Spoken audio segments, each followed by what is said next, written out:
الحمدللہ وحدہ والصلاة والسلام علی من لا نبی بعدہ اما بعد۔ حضرات سامعین، بزرگان دین کا تذکرہ کرنا ان سے محبت کا ذریعہ بھی ہوتا ہے اور اس سے برکت بھی حاصل ہوتی ہے اور بہت سے معاملات کے اندر رہنمائی بھی ملتی ہے، بلکہ قرآن کریم نے ہمیں احکامات اور قوانین پر براہ راست عمل کرنے کے بجائے بزرگان دین کے راستے کی اتباع کا حکم دیا ہے اور بزرگان دین کے راستے کو صراط مستقیم قرار دیا ہے۔ اللہ جل جلالہ فرماتے ہیں وَاتَّبِعْ سَبِيلَ مَنْ أَنَابَ إِلَيَّ کہ دین کے معاملے میں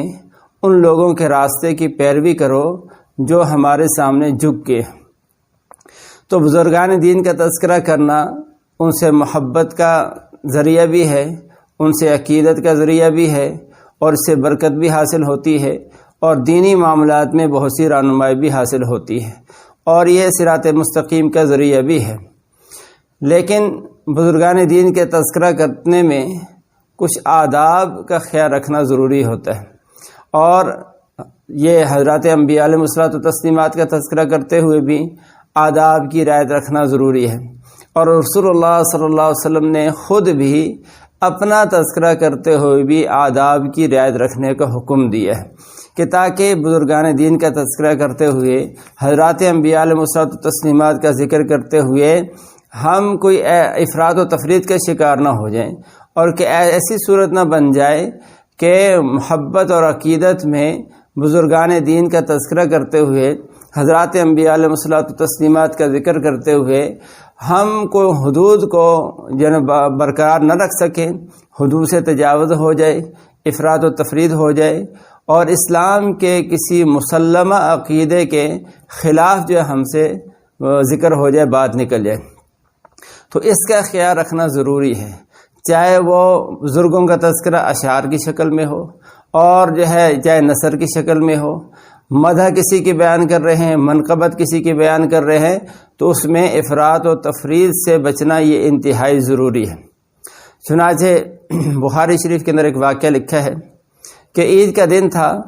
اور میرے اور آپ کے آقا حضرت محمد مصطفیٰ صلی اللہ تعالی علیہ وسلم اماں عائشہ رضی اللہ تعالی عنہ کے گھاں آرام فرما رہے تھے۔ تو انصار کی کچھ بچیاں جو اپنے پہلے گزرے ہوئے بزرگوں کا ذکر کر رہی تھیں اور یہ تذکرہ اشعار کی شکل میں تھا اور ساتھ ساتھ وہ ترنم سے ان اشعار کو پڑھ رہی تھیں، تو وہ اشعار پڑھ رہی تھیں، گنگنا بھی رہی تھیں۔ تو اتنے میں حضرت ابوبکر رضی اللہ تعالیٰ عنہ اماں عائشہ کے گھر تشریف لائے اور آ کے دیکھا تو یہ بچیاں اشعار پڑھ رہی ہیں، گنگنا رہی ہیں۔ تو حضرت ابوبکر رضی اللہ تعالیٰ عنہ نے ان کو منع کرنا چاہا، ان کو روکنا چاہا، تو حضور علیہ الصلوۃ والسلام نے ان کو منع فرما دیا کہ نہیں،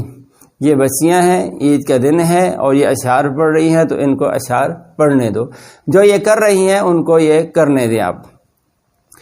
تو ابوبکر رضی اللہ تعالیٰ عنہ رک گئے سے، لیکن تھوڑی ہی دیر کے بعد انہی بچیوں نے اشعار پڑھتے پڑھتے جب یہ جملہ پڑھا کہ فینا نبی یعلم ما فی غد، کہ ہم ایک ایسے نبی ہیں جو کل کے آنے والے حالات کو بھی جانتے ہیں اور اس سے باخبر کر دیتے ہیں، جب یہ انہوں نے جملہ پڑھا تو حضور علیہ الصلوۃ والسلام نے ان بچیوں کو روک دیا اور فرمایا کہ یہ نہ پڑھو، باقی جو تم پڑھ رہی تھی وہ تم پڑھتی رہو۔ تو اب اس جملے سے کیوں حضور علیہ الصلوۃ والسلام نے منع فرما دیا؟ تو اس کی وجہ یہ تھی کہ اس جملے کے ذریعے سے اسلام کا جو ایک متفقہ اور مسلمہ عقیدہ ہے، عقیدہ توحید، کہ غیب کا علم اور آئندہ کا علم اللہ تعالیٰ ہی کی ذات جانتی ہے، اللہ جانتے ہیں، اللہ تعالیٰ کے علاوہ آئندہ کل کا علم، غیب کا علم کوئی نہیں جانتا۔ تو اس شعر کی وجہ سے، اس جملے کی وجہ سے اس عقیدے پر زد پڑ رہی تھی، اس لیے رسول اللہ صلی اللہ علیہ وسلم نے اس شعر سے منع فرما دیا۔ تو اس سے معلوم ہوا کہ بزرگان دین کا تذکرہ ہو، انبیاء علیہ الصلوۃ والتسلیمات کا تذکرہ ہو تو اس کے بھی آداب ہیں، اس کے اندر بھی ہمیں افراط و تفریط سے بچنا چاہیے۔ کوئی ایسا جملہ، کوئی ایسا شعر، کوئی ایسا مصرع اس سے بچنا چاہیے جس سے اسلام کے کسی مسلمہ عقیدے پر زد پڑتی ہو۔ اور دوسرا ادب یہ ہے کہ جب بزرگان دین کا تذکرہ ہو تو اس میں یا ہم کسی کی مدح بیان کر رہے ہیں، کسی کی منقبت بیان کر رہے ہیں، یا کسی کے کفار کے خلاف ہم ان کی مذمت بیان کر رہے ہیں، تو اس دوران بھی ہمیں اس انداز سے بیان کرنا چاہیے کہ اس میں بھی بزرگان دین کا ادب و احترام بھی برقرار رہے۔ کفار کی مذمت بیان کرتے ہوئے بھی اس بات کا خیال رکھنا چاہیے کہ ان کی مذمت کرتے ہوئے ہماری زبان سے کوئی ایسا جملہ نہ نکلے کہ جو بزرگان دین کے ادب و احترام کے خلاف ہو، جو احتیاط کا پہلو جس میں نہ ہو، بے احتیاطی جس میں پائی جائے، افراط و تفریط پایا جائے، اس سے بھی ہمیں بچنا چاہیے۔ چنانچہ بخاری شریف ہی کی ایک روایت ہے کہ جس کے اندر حضور علیہ السلام جب غزوہ خندق ہوا، غزوہ احزاب ہوا، تو اس کے اندر جب کفار کو شکست ہو گئی اور جب وہ شکست کھا کے واپس چلے گئے تو رسول اللہ صلی اللہ علیہ وسلم نے ارشاد فرمایا کہ آئندہ کے لیے ہم چڑھائی کر کے کفار پر جائیں گے، یہ مکہ کے قریش اور کفار ہم پر چڑھائی کر کے نہیں آئیں گے۔ ہاں اتنا ہوگا کہ یہ زبان سے جو ہے ہماری کردار کشی کرنے کی کوشش کریں گے اور زبان سے ہماری مذمت بیان کرنے کی کوشش کریں گے، اپنی زبانوں سے اشعار کے ذریعے سے یا نثر کے ذریعے سے یہ ہماری ہجو بیان کرنے کی کوشش کریں گے۔ تو اب ہمارا ان کے ساتھ جو مقابلہ ہوگا وہ اس انداز سے ہوگا۔ تو چنانچہ ان کے مقابلے میں حضرت حسان بن ثابت رضی اللہ تعالیٰ عنہ حضور علیہ السلام کی اجازت سے کفار کے مقابلے میں کھڑے ہوئے اور حضور علیہ السلام کی خدمت میں عرض کیا کہ اے اللہ کے رسول، میں اپنی زبان سے ان مشرکین کی ایسی، قریشیوں کی ایسی ہجو بیان کروں گا کہ میں ان کو چیر پھاڑ کے رکھ دوں گا، میں ایسی ان کی ہجو بیان کروں گا میں۔ تو رسول اللہ صلی اللہ علیہ وسلم نے ارشاد فرمایا کہ خیال رکھنا میں بھی قریش ہی میں سے ہوں۔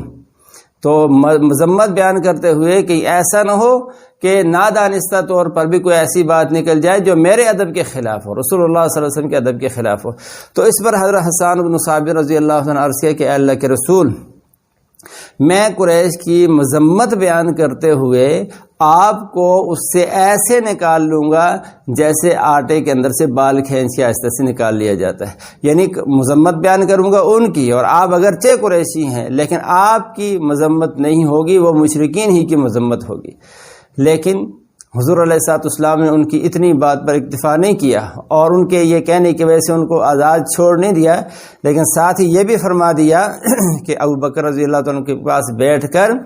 میرے نسب کی، میرے خاندان کی تفصیلات ان سے سیکھ لینا، کیونکہ ابو بکر رضی اللہ تعالیٰ عنہ قریش کے نسبوں کو بہت اچھی طرح سے جاننے والے تھے۔ تو اس سے بھی معلوم ہوا کہ اگر کسی آدمی مدح بیان کر رہا ہو یا اس کی منقبت بیان کر رہا ہو تو اس میں بھی احتیاط کا پہلو ہونا چاہیے، اور ساتھ ساتھ اگر کفار کی مخالفت ہو، ان کی مذمت بیان کر رہا ہو تو اس میں بھی احتیاط کا پہلو ہونا چاہیے۔ کوئی ایسی بات زبان سے نہیں نکالنی چاہیے جس کی وجہ سے کسی مسلمہ عقیدے کے خلاف بات ہو جائے، یا کفار کی مذمت بیان کرتے کرتے کسی دینی بڑی شخصیت کی جو ہے وہ بے ادبی ہو جائے، اس سے بھی ہمیں بچنا چاہیے۔ اور ایک ادب یہ ہے بزرگوں کے، یعنی ان کی سیرت بیان کرنے کا، حضور علیہ السلام کی سیرت بیان کرنے کا، کہ انبیاء علیہ الصلوۃ والتسلیمات کا آپس میں تقابل اس انداز سے کرنا کہ کسی کا درجہ کم کیا جا رہا ہے، کسی کا بڑھایا جا رہا ہے، اس سے بھی اپنے آپ کو بچانا چاہیے۔ چنانچہ بخاری شریف ہی کا ایک واقعہ ہے کہ ایک دفعہ ایک انصاری صحابی نے ایک یہودی کو زور سے تھپڑ لگا دیا، اور وہ تھپڑ اس بات پر لگایا کہ اس یہودی نے حضرت موسیٰ علیہ السلام کو سارے انسانوں میں سب سے افضل قرار دیا تھا۔ اس بات پر اس انصاری صحابی نے ان کو غصہ آیا کہ ہمارے نبی سارے انبیاء میں سب سے افضل ہے، تو یہ تو موسیٰ علیہ السلام کو سب سے افضل کہہ رہے ہیں۔ اس وجہ سے انہوں نے یہودی کو تھپڑ لگا دیا۔ اب یہ شکایت حضور علیہ السلام کی خدمت میں جب ہوئی تو آپ علیہ السلام نے ارشاد فرمایا کہ تم مجھے موسیٰ علیہ السلام پر فضیلت مت دیا کرو، اس لیے کہ قیامت کے دن جب سب لوگ ہوش میں آئیں گے تو ان میں سب سے پہلے میں ہوش میں آؤں گا، لیکن جب میں ہوش میں آؤں گا تو مجھ سے پہلے موسیٰ علیہ السلام عرش کا پایا پکڑے ہوئے کھڑے ہوں گے،